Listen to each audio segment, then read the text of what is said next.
What do you think of when you hear good health?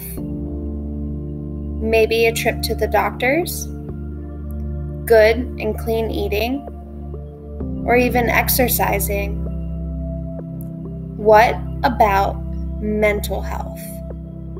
Did you know 1 out of 5 children experience a mental health condition in a given year, and 8% of youth have an anxiety disorder?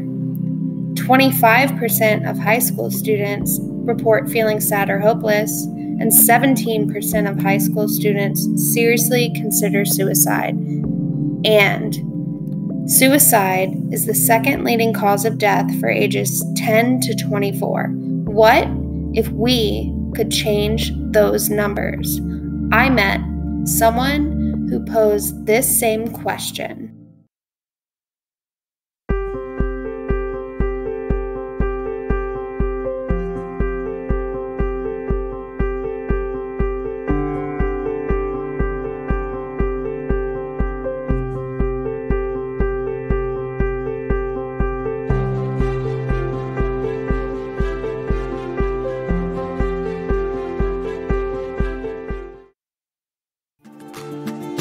Inspired by their story, I thought of ways in which I could be of service to Andrew's Anthem. I thought critically of the facts pertaining to the individuals this foundation serves. Statistics show that among young people ages 13 to 24, around 47% cited that they did not know where to go for mental health resources. However, despite their lack of awareness of resources, 69% of young people are interested in classes that teach skills to support mental wellness. Armed with these facts, I propose to create a series of marketing videos for Andrew's Anthem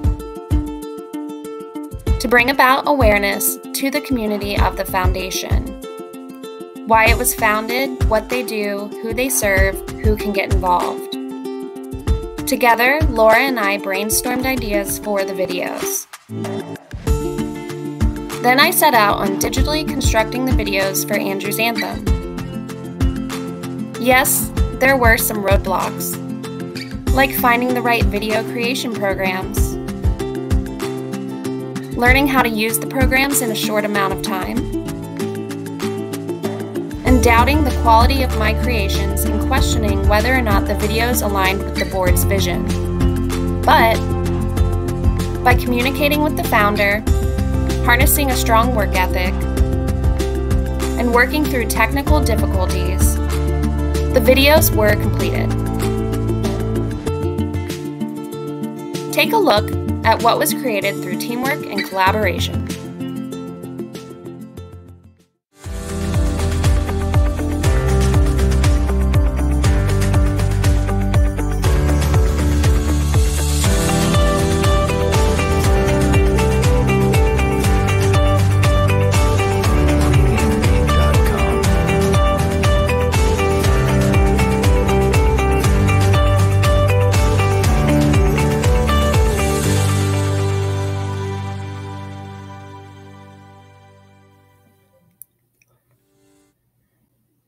My goal was to create a series of videos that could be used by Andrew's Anthem for marketing purposes. The videos are now being used on multiple platforms. Andrew's Anthem website, their Facebook page, their YouTube page, and Laura even used one of the videos during her presentation at the 10th Annual Children and Youth Mental Health Conference at FGCU. I learned how to connect with the foundation, utilize my personal skills for a greater good, communicate and collaborate in order to reach a goal, and turn a vision into reality. This project allowed me the opportunity to get involved and stay involved with a community partner. I learned how to lead and serve within my community. I plan to continue working with Andrew's Anthem by volunteering in their programs. And now, a word from Laura. Hi, my name is Laura Baltodano, and I am president and founder of Andrew's Anthem. Margaret Trice created some videos for us this past semester that were phenomenal. So these videos for us are really instrumental in getting the word out there about our organization. There's two videos so far, and we're working on more. And this video is going to really help us as we engage more with the community and organizations to help support us in our work financially. So again, we're really, really pleased.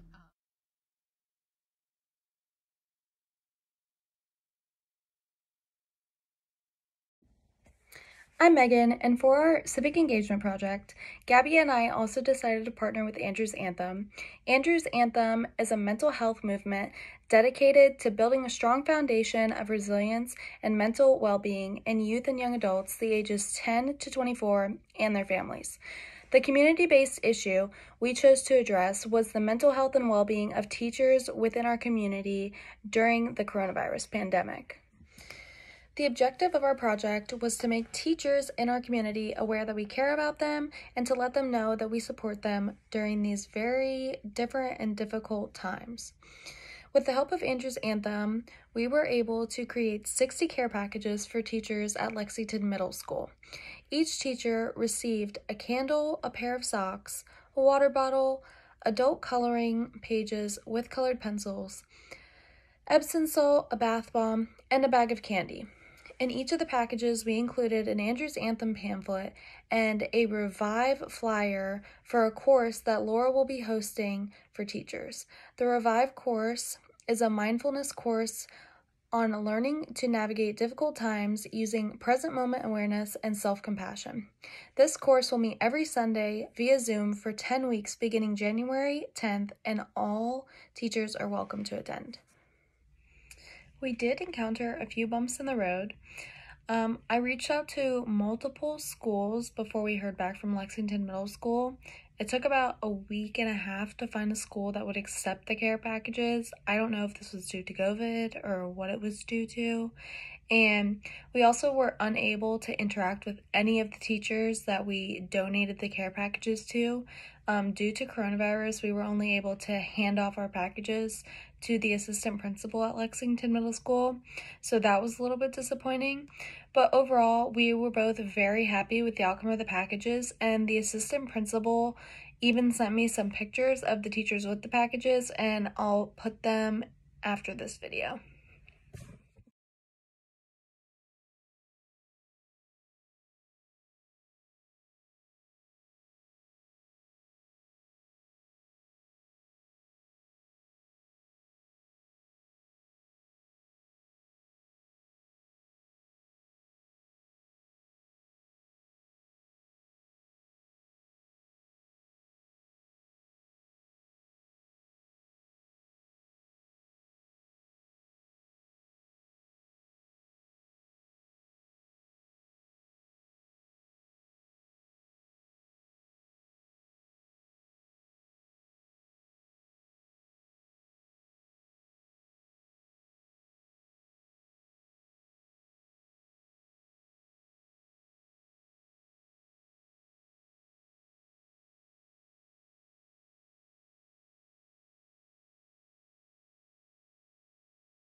One of the foundational elements of engagement that guided our work was giving. We wanted to give back to teachers while they were working under the stress of teaching during the pandemic. We wanted to bring awareness to mental health and the Revive class, so we came up with stress relief care packages to give to the teachers. One skill of civic engagement that we utilized was problem solving. One example of using the skill of problem solving was when we were waiting to hear back from one of the schools about dropping off care packages, and we needed to hear back from the school to find out how many teachers there were so we could know how many packages to make. After not hearing back from any high schools, we made the decision to move to middle schools and ended up hearing back from the assistant principal of a middle school that day and making a plan to drop off the packages. What we learned from this project is the skills to communicate with different people and how to navigate through the problems that might happen. We learned these skills by working with Laura and the assistant principal to put together the Revive class for teachers, and by collecting donations and creating care packages for teachers to bring awareness to mental health in the Revive class. Under the overall goal of good health and well-being, I decided to focus on improving health in the dental field. I plan to pursue dentistry after my undergraduate studies, so it was fitting for me to practice my passion through engagement. The nonprofit community organization I partnered with is the Neighborhood Health Clinic, located in Naples, Florida. The Neighborhood Health Clinic offers a variety of services, including, but not limited to, medical assessments, laboratory testing, physical therapy, and multiple on-site specialty clinics. To be specific, I volunteered in their dental clinic as a dental assistant. The mission and vision of the clinic is to deliver quality medical and dental care to low-income, working, but uninsured Collier County adults. Their mission perfectly aligns with the goal of my project, to work towards minimizing the socioeconomic disparities present in dental care. Through my civic engagement project, I wanted to give hands-on help to those who experience inaccessibility to quality dental care. Elements of engagement I utilized during my project included critical thinking and problem solving, teamwork and collaboration, and oral and written communication. Servicing patients I hadn't met before required me to critically think and assess their needs, as well as problem solve to create solutions that would meet their needs. I practiced teamwork and collaboration by working with dentists to perform procedures for our patients. Additionally, I exercised oral and written communication by conversing with patients who didn't speak the same language as me, as well as to inquire more information to better understand my patients. I genuinely enjoyed my experience volunteering and plan to do so even after this project has been completed. Due to the coronavirus pandemic, we were only able to see a limited number of patients, most especially for urgent situations. My initial 3 goals were to raise awareness for this issue, provide service to those in need, and gain experience working with underprivileged patients in the dental field. I would say I successfully obtained all 3 goals by volunteering with the Neighborhood Health Clinic. From this project, I learned the importance of selflessly helping others and the vitality of engagement in our community.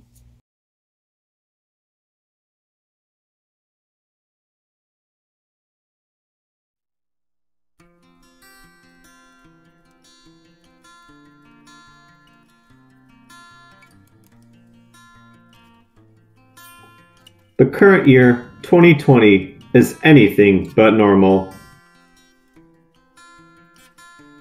Unfortunately, COVID has killed nearly 1.5 million people globally. Within the United States, over 260,000 people have died. Masks, social distancing, and business closures have become a commonplace within our lives today. Even though we have made significant progress towards the vaccine, it is estimated that distribution and production is half a year away. One key question keeps getting brushed aside. How has the pandemic affected our elderly mental health? Here are 3 key statistics regarding this issue. 19% of adults within the United States have a mental health issue. 21% of Florida's population can be considered senior citizens or above 60. And the people surveyed, 75% said that COVID has negatively impacted their mental health.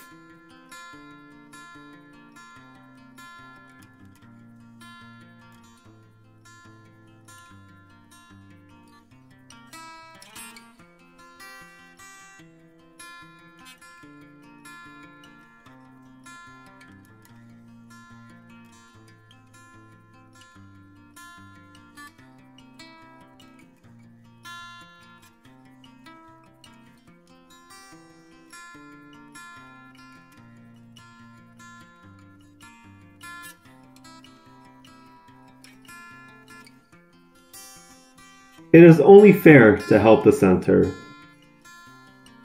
I still ran into a few issues such as video editing software glitches, and overall reluctance to interview, as well as slow communication with my partner. However, I was able to overcome these obstacles by collaborating with my community partner, maintaining a flexible schedule, and learning the software. Hello, will you please state your name? My name is Johnny Issa.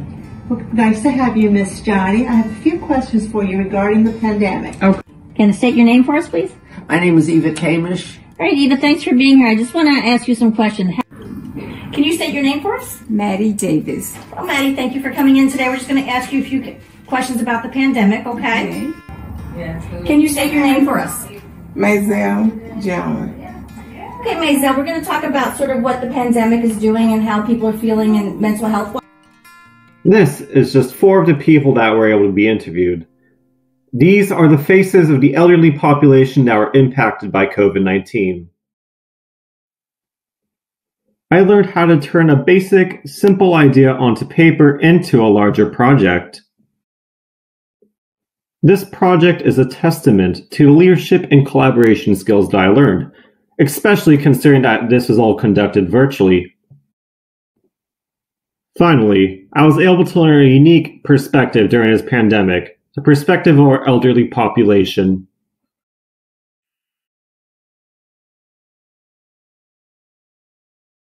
SDG goal number 3, overall good health and well-being.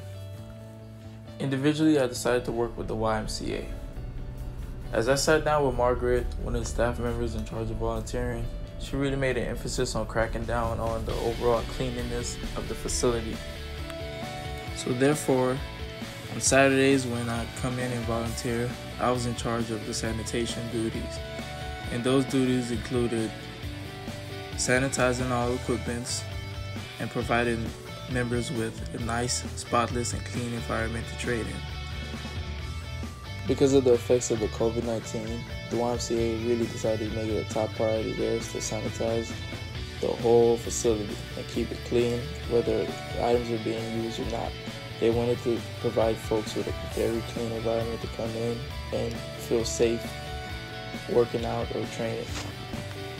I quickly noticed how gym members really appreciated and they complimented us on how tidy and kept clean the gym was. It really made a big difference and made them feel safe coming in here and come working out during these times.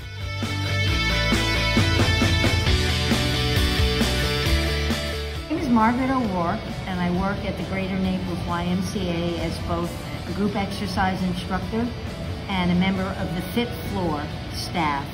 The Fit Floor is where we have the aerobic equipment, the free weights, and the circuits. I teach RPM, which is a cycle. I teach sprint, which is a cycle, and I teach body pump, which is weight training. Evans joined us about a month ago, and he has helped me maintain the bikes that we have in the gym, the spin room that we have on the Fit Floor. We mop, we sweep, we clean equipment.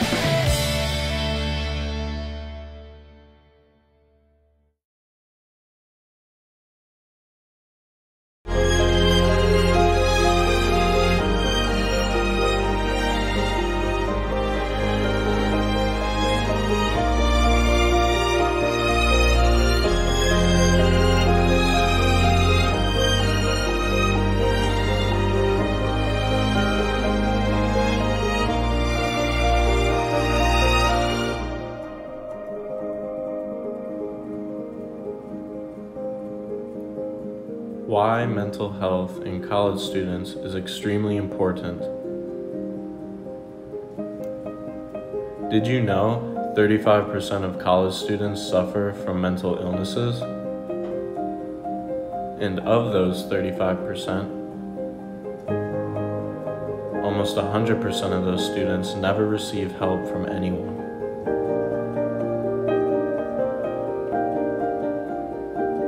My goal was to spread awareness of mental health to college students.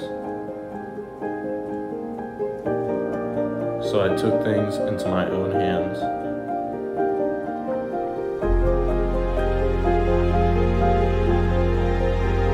I teamed up with FGCU's very own pre-medical club.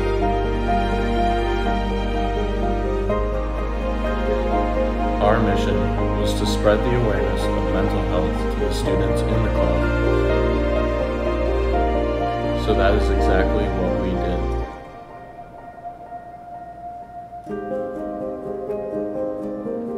We brainstormed ideas on how we could get our message across.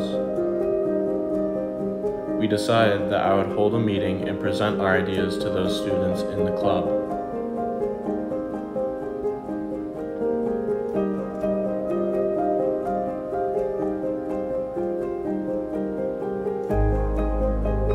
With this meeting, I was able to reach out to students and connect on a more personal level.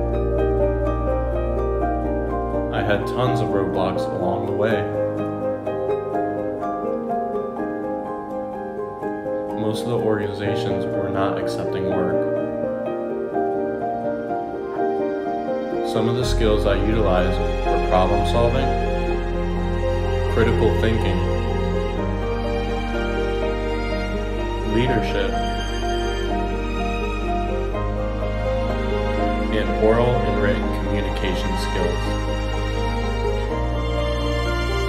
I learned how to use these skills in order to present information to students in hopes to impact their lives. The whole process of this project really opened my eyes to how serious mental health can be. I also gained a human partner along the way.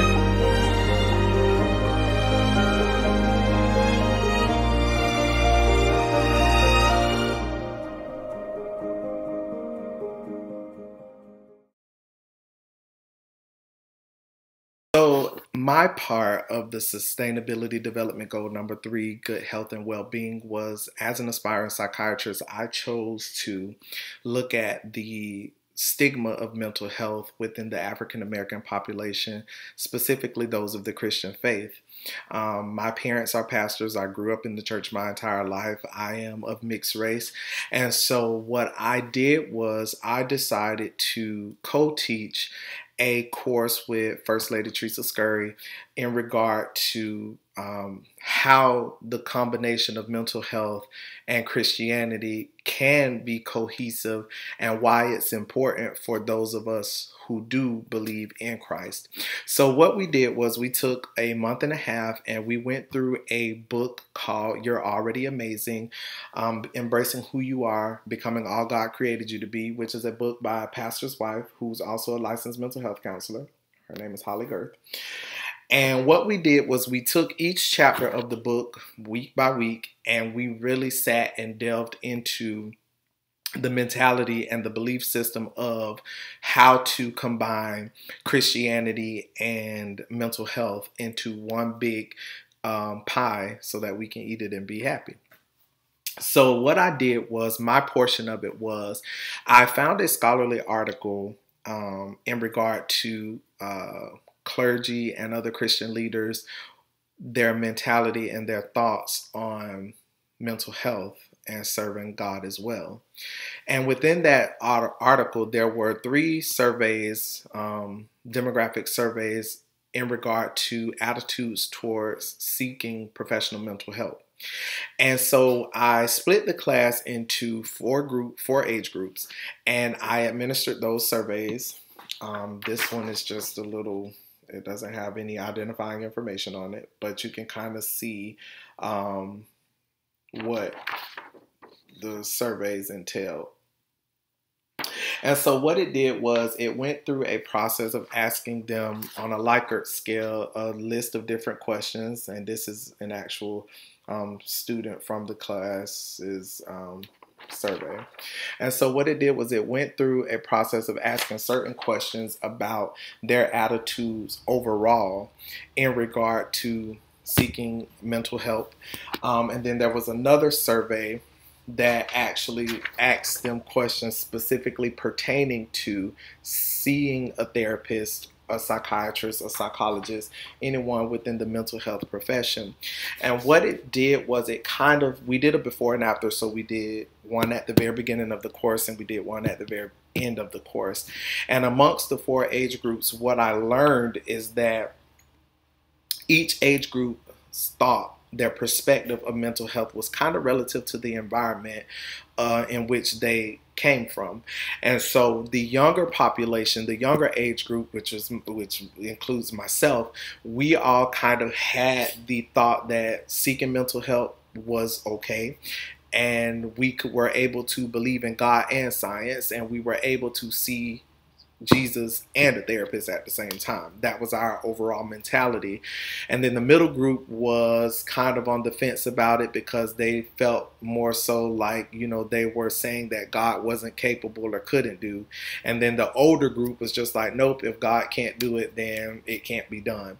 And so overall, my perspective as a whole changed in regard to the fact that it's not about only making people aware of mental health. It is the approach, because you have to realize that in approaching someone about mental health or their mental health, you may be fighting against cultural beliefs, you may be fighting against generational thoughts and patterns, you may even be fighting against the thought process that only a certain type of people or certain people see or seek mental health. You may even be fighting against the thought that I don't want to go because I think it means that I'm crazy if I go and see a mental health professional. So overall, my way of changing some of their minds and their thoughts was making them realize that the brain is an organ just like the heart, the lungs, and any other part of the body, and that you have to be willing to check on it. Just like if you experience heart palpitations, if you experience a raspiness in your breathing, if when you inhale it hurts or it's painful, you go see a general practitioner because obviously there is something wrong. And so the most pivotal moment came in just these past 2 weeks when we were getting ready to close the course, and I had two individuals come up to me after the course and say, you know, Jawan, we have come to the realization that a lot of the things that you've taught and exposed us to within this course has made us realize that there are some things in our own personal lives that may require us to seek help, because we weren't aware that a therapist is more than just a person who sits and asks, well, how do you feel about that? We weren't aware that a therapist is a person who makes you sit and realize that you have emotional and behavioral behaviors and characteristics that are maladaptive to growth. And once I explained it that way, the pastor kind of sat and he was like, you know what? That's very true. Because even teaching some of the spiritual principles of the Bible and of faith can also cause a person to become stagnant or be maladaptive in their growth as a spiritual person, with their walk in Christ. And he closed the class on the last night reciting Matthew's, saying that we have to always be a constant reminder that Jesus never called us to fix anyone. He did call us to introduce them to him and let the cultivation of their relationship with Christ be the determining factor in their growth and in their change. So overall, my perspective about mental health awareness has changed in regard to my approach and my own thought and belief as it pertains to good health and well-being within the African American community of people of the Christian faith.